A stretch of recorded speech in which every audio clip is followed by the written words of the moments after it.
Welcome back to another exciting episode of the Social Web TV, and we're here on special location with special guests.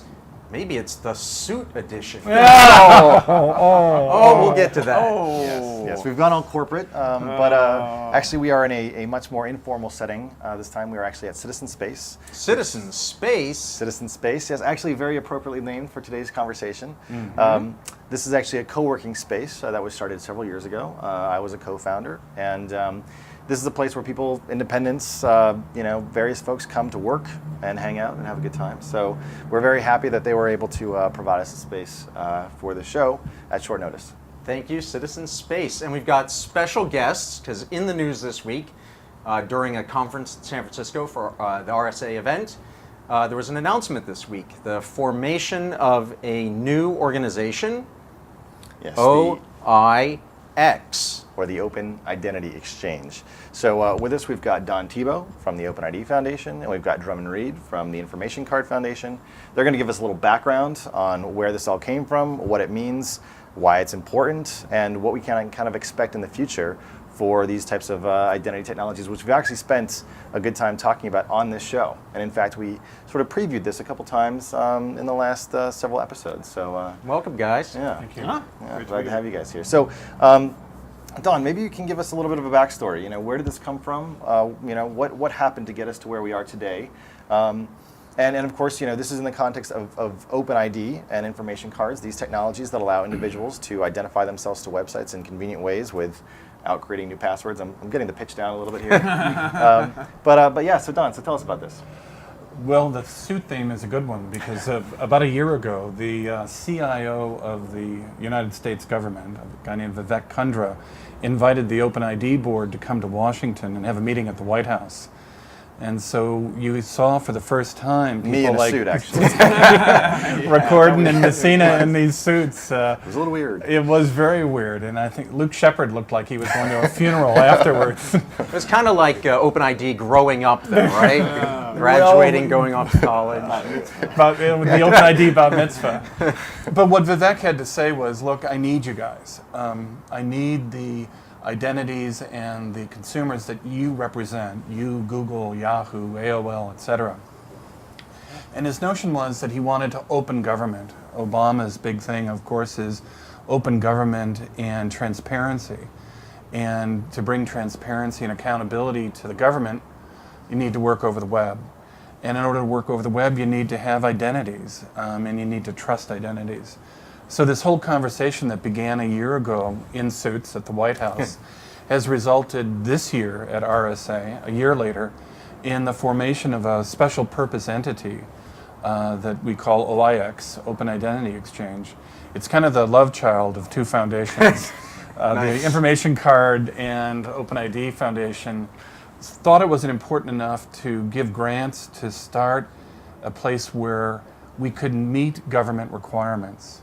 And I think the big notion here is, for the first time, the U.S. government has said we're going to issue clear and unambiguous rules and tools. The tools are OpenID 2.0 as well as information cards, and the rules are a set of requirements, legal requirements, particularly privacy requirements, and that said, look, if you want your identities to interact with government websites, they got to follow these rules and tools. And for most of the audience, people don't care about the rules part, and we focus on the tools.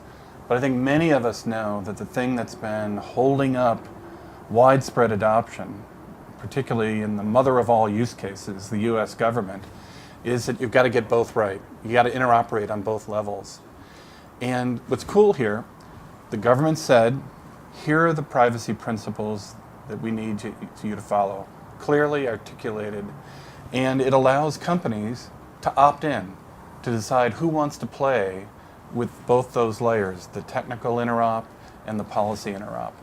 And that's what we got together, that's what we announced, that's what this whole OIX thing is all about, a forum where that comes together. And there were some initial companies that are part of this and have already been certified. Is that right? They're not. It wasn't just an announcement that we brought up a new organization. It was it's been approved by the government to be what they call a trust framework provider. And our first trust framework is for the U.S. government at this first level of assurance called Level Assurance 1. And the first 3 providers have been certified: Google, PayPal, and Equifax. So now, tell us a little bit about how this works in terms of becoming certified, and how common is this for the government to say, hey, this is great, trust framework thingy mabob, which makes sense for the government folks. Is that something that just comes along every other day, or is this an interesting opportunity here? Well, there's a whole business of auditing and certification, and folks in the standards world and technology world know it well.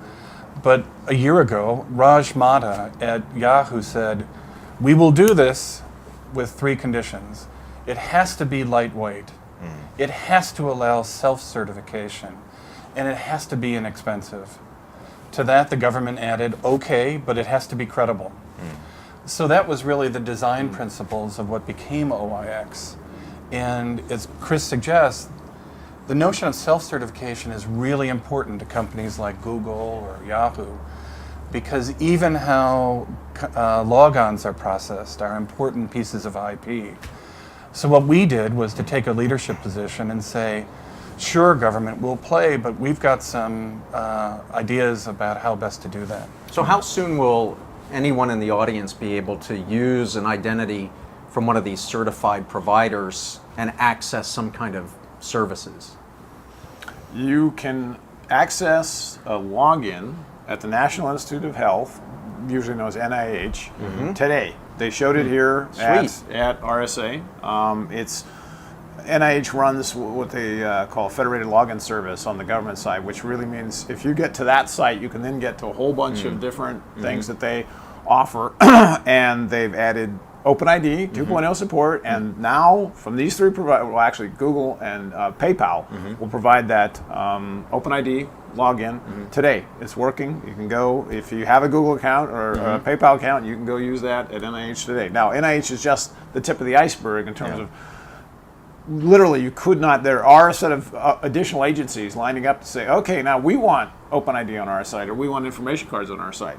And it's just, it's a roadmap now, but it is operational today. So that's pretty remarkable. If you put it in context, one of my big worries when I first heard about all this is OpenID and other of these grassroots efforts have wanted to run fast, be very nimble, and just go and solve problems unencumbered by some of the things that often slow down technology. And so the idea of attaching these efforts, matching them up with the U.S. government, which, under any administration has historically been a slow-moving thing. By design.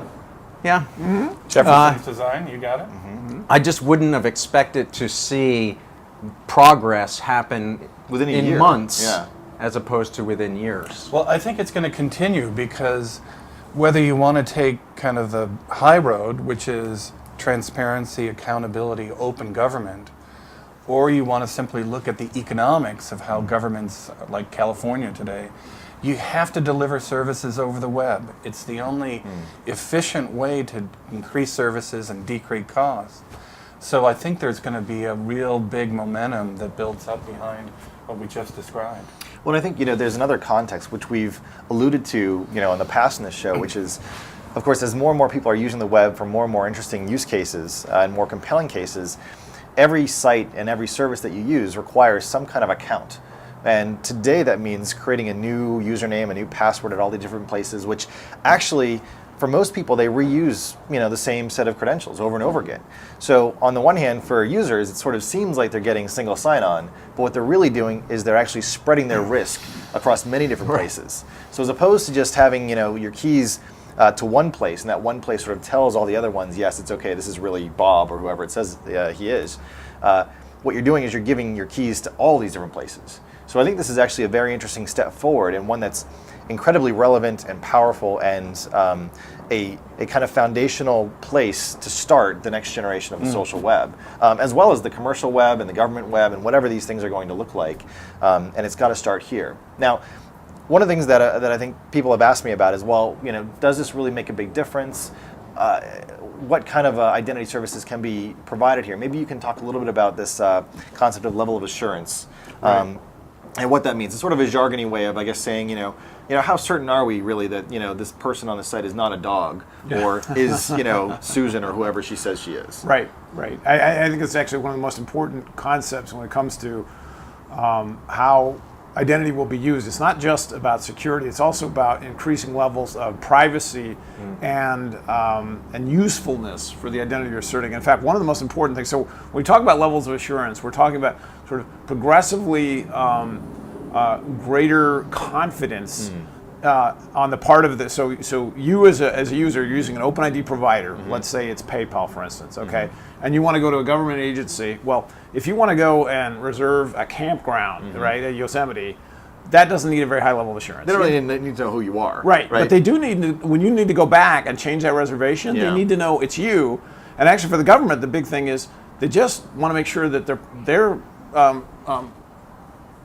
complying with privacy regulations. Well, and they want to do this also in a way that's convenient to the user. Yes, they want you to be able to go, Like, not have to create a new account. Yeah. I'm going to go to Yosemite once, right? Yeah. I'm passing through California. I'm from Washington, right? I just want to log in, create an account, and if I need to come back and change something because my plan's changed, right? I don't want to remember another password. Exactly. Right. But this is, I think, the critical issue, which is you mix up identity and government, and it raises all sorts of, fears of Big Brother. Right. So it turns out at that low level of assurance, what they call level assurance 1, the biggest issue is actually how are you preserving privacy? Right. How are you not taking information you don't need, and how are you making sure that it's going to be protected? Because so anyway, that works really well. That's where the initial efforts have been focused because it's sort of the first rung on the ladder. Yeah. But then everyone turns around and says, well, yeah, but if I could do that, what about being able to go access my tax records or access my Social Security account or actually go apply for a passport? Self-service, like we expect on the consumer web. Exactly, and things that today, if I got to do that for the government, I got to get in the car and I got to drive to an office. Wait in a line for 3 hours. Exactly. Yeah. But for those things where you actually have to get out your wallet and put a credential in front to prove someone's identity, how are we going to be able to do that? When you're talking tax records or Social Security records, that's actually, you've moved up to level 3. Wow, okay. And so there's 4 total? There are 4 total levels, but most high-value citizen services, the interaction with the government, will be at level 3.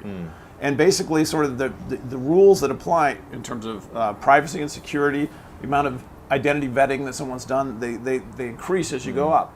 But the program that we've put in place, OIX, is basically to say, hey, there's a way for the identity providers that you're going to work with and the government agencies to both scale up.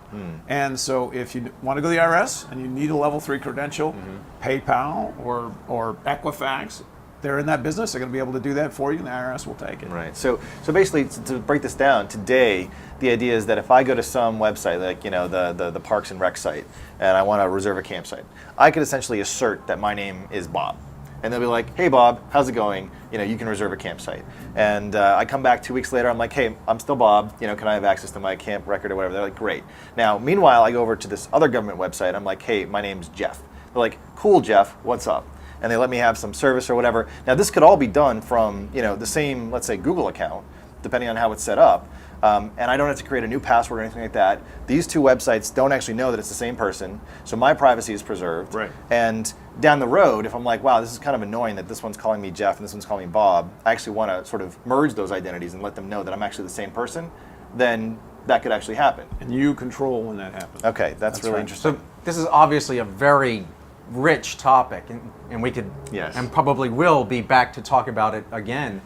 I just want to say this is one of the biggest signs of progress. We talked last year a lot about gaining momentum, and I think this is a big step forward. So congratulations, guys. This is really big stuff. It's a community effort, and it's fun that it actually has produced something that's real. All right, so be sure to join us sometime in the future for another exciting episode of the Social Web TV.gov.